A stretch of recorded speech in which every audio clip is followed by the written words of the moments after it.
This, I would say, sort of foundational skills. We remember about inverses.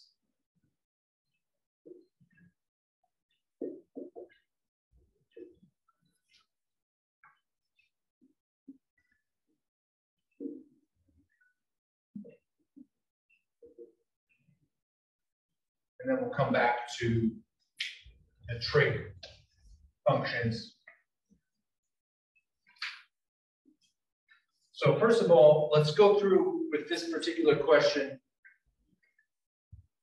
Let's start with the graphical representation and then add on a table representation with, I don't know, 5 points or something. And then I want to think about how the number mapping can help us think about the domain problems that come up. Okay, so first of all, we know what this looks like, I hope. Parabola. That's two branches going off like this. Bottom here.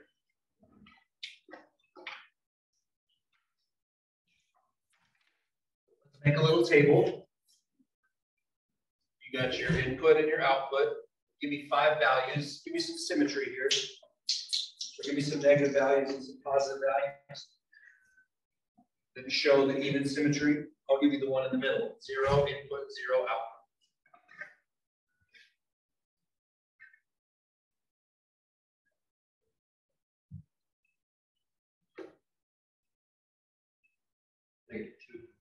-2 maps to output of 4. On the other side, 2, 4. Give me one more. -6. Okay. Just gonna put them in order. So -6 maps to 36. 36. 2, 4, 6, 36. Okay, great. On this side, we have the domain. On this side, we have the range. The domain here represents all real numbers. The range here is going to go from the bottom of 0 up to positive infinity.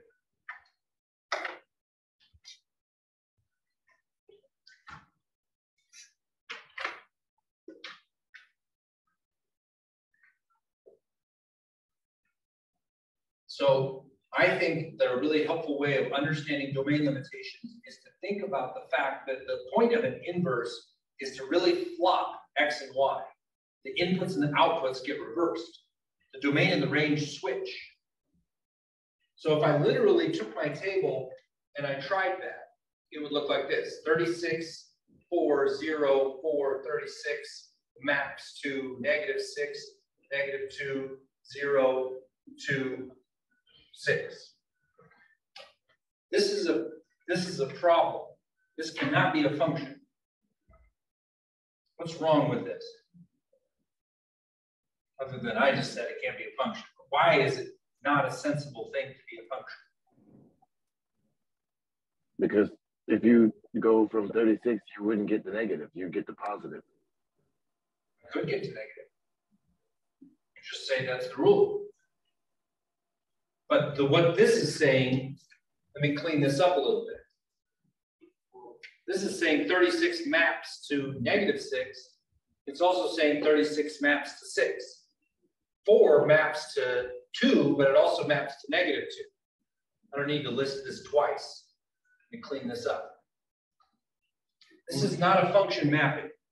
You can't have rules that are ambiguous. You can't say, well, sometimes when you give me 36, I'm going to give you 6. Sometimes I'm going to give you -6. You just have to wait and see what happens. That's not the way it works. With functions, it has to be a one-to-one mapping. You remember the vertical line test, right? That was all about this problem. You cannot give me an input and have 2 outputs, or 3 or 4 or 5. That ambiguity does not work for functions. So this is not strictly reversible in the sense that I could just flop it and call it good. If I have a line, I can flop the x's and y's all day long, right? Every point maps to one other point and vice versa, it's all good. There's lots of functions that you can do that with. This is an example of a function that you can't. So what do? You make a limitation on the domain. So this is nice because this shows me that my domain, if I flip for the inverse, this is for f of x, that for the inverse of the function, I better limit the domain to go from 0 to infinity. Then that has consequences for the range, because now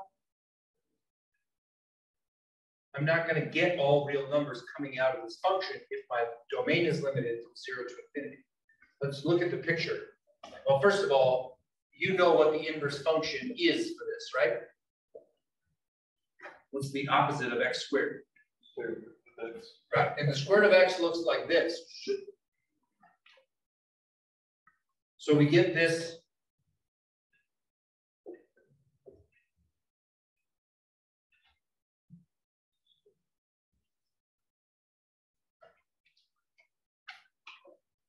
To square this up, because this is not matching, right? I switch the domain and range. I should be able to switch the domain and range here. I need to limit the domain of this function in order to have it be inversible. So I need to basically take off this branch. I can't have this branch and have an inverse. If I want that branch, I actually have a different inverse.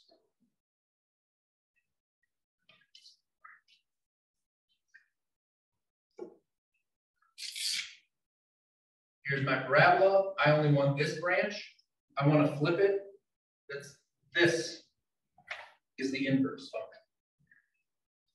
This is f of x equals x squared, where x is less than or equal to 0. This is f of x, sorry, the inverse is negative square root of x. This is what you were saying, James. I can assign the value to be the negative, and it works. It's the inverse of that. Just on the left branch, not on the right branch. So how we define the domain of the original function gets into what the inverse function looks like. So as we think about our sine and cosine principally, but we can also talk about tan, we have to think about the domain limitations. So this question applies not just to the inverse function, but also to the original function. Because I can't have it be all of the real numbers in order for it to have an inverse. All right, that was like inverse functions, which is probably, I don't know, a day or two of college algebra in 26 seconds. Any questions? Any things that are confusing or fuzzy about the inverse concept? I think this table is a helpful way of thinking about it. We're going to apply that. I asked you to do that in one of the bundle assignments. Okay, let's look at inverse sine.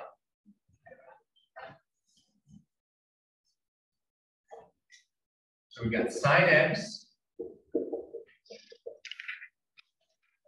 Think about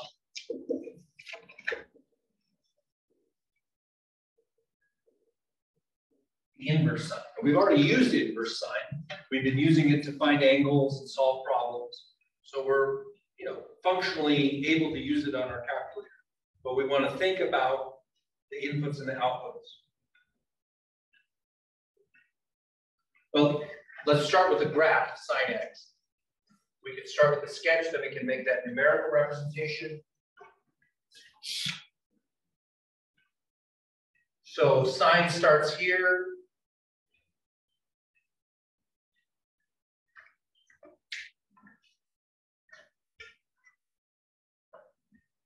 I'm just going to do one period because that's when it starts to repeat itself. I might run into problems once it starts to repeat itself. But remember that actually the problems may come sooner than that, because if you think about the parabola, it was really the repeated y values that gave us the problems. So if we think about drawing a horizontal line here, we're going to have problems here, right? I got multiple outputs coming. Sorry, I got the same output coming from multiple inputs. It's going to be a problem.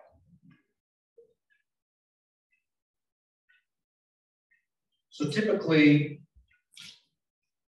when we're thinking about inverse sine, we'll actually go backwards to this part here as a way of defining the domain, because in this little stretch, there's no repeats.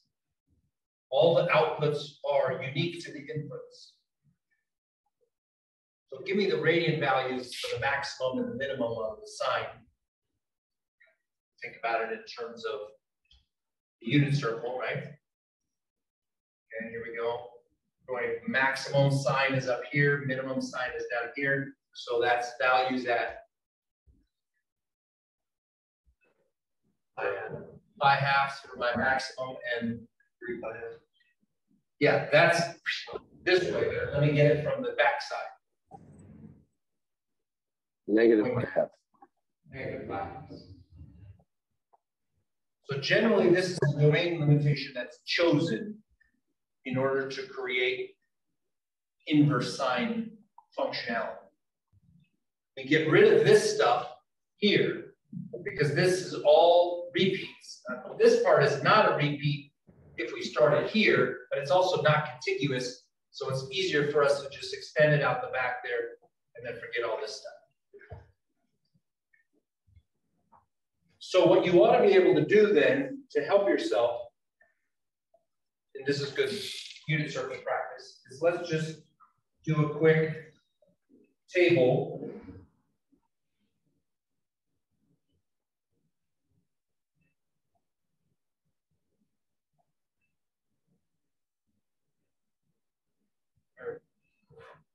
Starting from negative pi halves, running up through pi halves. Those are my inputs. What are my outputs? This is f of x equals sine x. What we'll be able to do then is we'll just be able to swap it. We've already done the domain considerations. So we've limited this to a place where we're not going to have any repeats. So we'll be literally able to just swap the domain and range and make a bunch of statements about our inverse function and think about what the graph looks like. All right, let's run through it. Negative pi halves. Negative 1. Negative pi thirds. Negative square root of 3 over 2.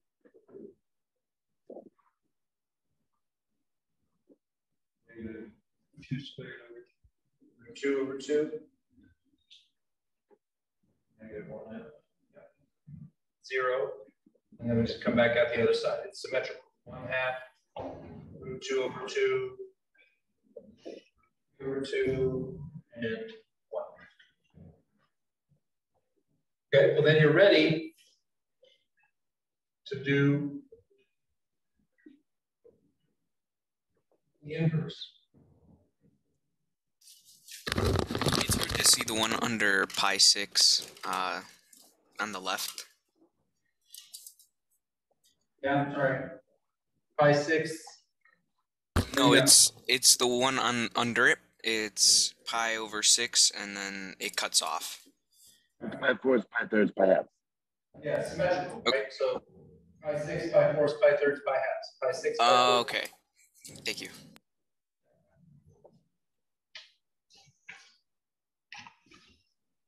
Okay, I'm going to do the first one, but then you can build the rest of the list yourself. The input of negative 1 should give me an output of negative pi halves. Where did I get that from?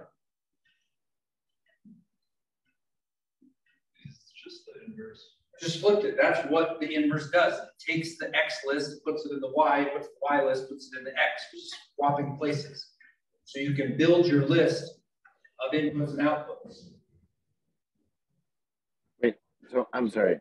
My logic was oh, so inverse sine is not just, it's not like 2 over pi over 3. I'm sorry, it's not 2 over square root of 3 for the next one. Is that a question? Yes. Can you just tell me why the next one is not? Because that was what I was going to say for the next one is 2 over square root of 3. Oh, you were going to flip. Yes, that's what I wanted to do. Why am I wrong? Right. Because it's just switching x and y. It doesn't have anything to do with reciprocals. Oh. Right? All we did, remember with the 4 and the 36, we just swapped places. Sorry, 6 and 36. 2 and 4. We just switched places. That's all that's happening at the inverse. So when you graph it, would it look more like that instead of like that?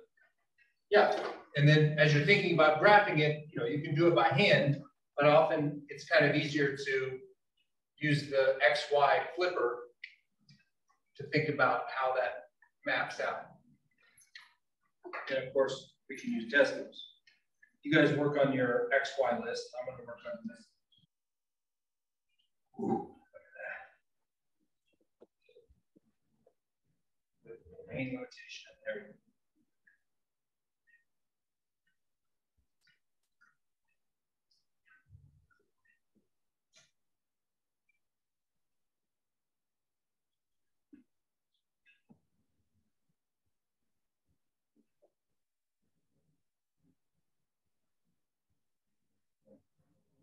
That.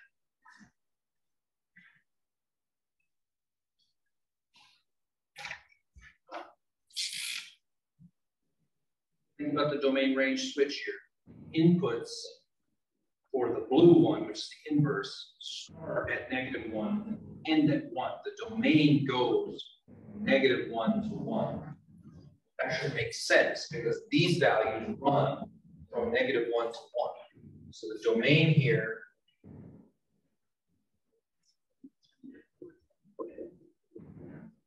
of my inverse function is from -1 to 1.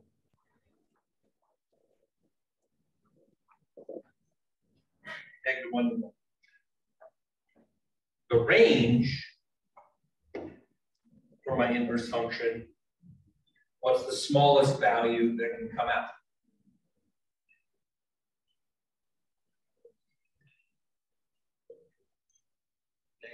-pi/6? Nope. Smaller. 0? Oh, no, -1? No, negative pi half. Negative pi half is the smallest value that can come out. And on the other side, the largest value that can come out, pi half. But that's just specific to this clipping, or is that true for the entire? I mean, that's not counting the repeats, is what you're saying. Well, it can't count the repeat because it can't be a function if we start, looping back on ourselves. So this is why we had the conversation up front about domain. We limited the domain of this sine x function so that it would start from negative pi halves and go to pi halves. That means that we know what the range is on the other side. It's the exact same interval because we switched the domain and range. In a normal sine function, we can go all over the place. Inputs range from negative infinity to positive infinity, but it doesn't work if we're going to try to turn that into a function. So if we can make that inverse and try to flip it, we're going to get violations of the vertical line test because we're going to get all of these inputs which map to multiple outputs. That's not acceptable. Inputs need to map to one output.